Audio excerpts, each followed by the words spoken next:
جب ایک قوم یہ فیصلہ کرے، اور جی دیکھیں عمران خان نے وہ دیکھیں کیا کہہ دیا، وہ روس چلا گیا جی، امریکہ ناراض ہو گیا. اچھا جی اس نے نریندر مودی کو کہہ دیا کہ وہ ہٹلر سے انسپائرڈ ہے، دیکھیں انڈیا کو ناراض کر دیا. وہ کشمیریوں کے لیے کھڑا ہو گیا، دیکھیں جی وہ کیا کر دیا. یہ کیا کہتے پھر رہے ہیں، وہ جی ہمیں آئسولیٹ کر دیا.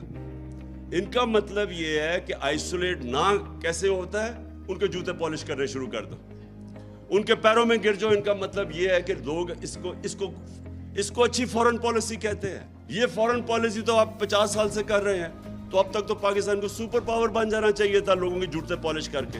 کبھی سنا ہے کسی قوم نے جا کے اپنے کسی اور کی جنگ میں 80,000 اپنے لوگ قربان کر دیے؟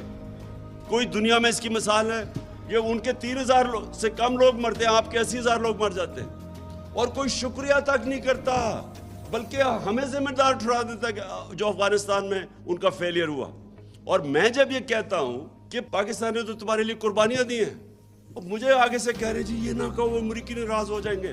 میں صرف آپ کو یہ چیزیں اس لیے بتا رہا ہوں کہ اگر اس طرح کی ہم اپنے آپ کو ذلیل کر کے سمجھتے ہیں کہ پاکستان کوئی پیر پہ کھڑا ہو جائے گا، غلط فہمی میں نہ رہے. ہم نے ایم القانسی کو پکڑا دیا، اس کے وکیل نے جا کے وہاں عدالت میں کہا جی پاکستانی اپنی والدہ بھی بیچ دیں پیسے کے پیچھے، ڈالروں کے پیچھے. تو ہماری وجہ سے ہم نے ذلت کمائی، ہم نے اپنے آپ کو ذلیل کیا. اس کو دوسرے کو ایک رمزی یوسف اس کو پکڑا دیا. ریمنڈ ڈیوس نے دن دہاڑے آگے 2 پاکستانیوں کو قتل کر دیا، وہ چپ کر کے اس کو واپس بھیج دیا. پھر 400 ڈرون اٹیک کر دیے.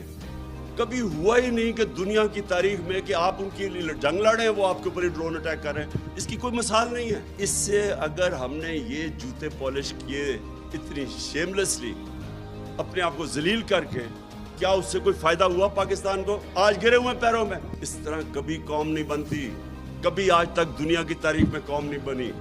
میں بار بار مدینہ کی ریاست کی اس لیے مثال دیتا ہوں، وہ پہلے دن مدینہ کی ریاست ہی بن گئی تھی. انہوں نے جدوجہد کی تھی، انہوں نے مل کے، کمیونٹی نے 2 جنگوں کے اندر، جنگ احد اور خندق کے اندر، تو امہ کو خطرہ تھا کہ وہ بچیں گے بھی یا نہیں. فاقے کیے انہوں نے جب انہوں نے سیج کی ہوئی تھی مدینہ کی.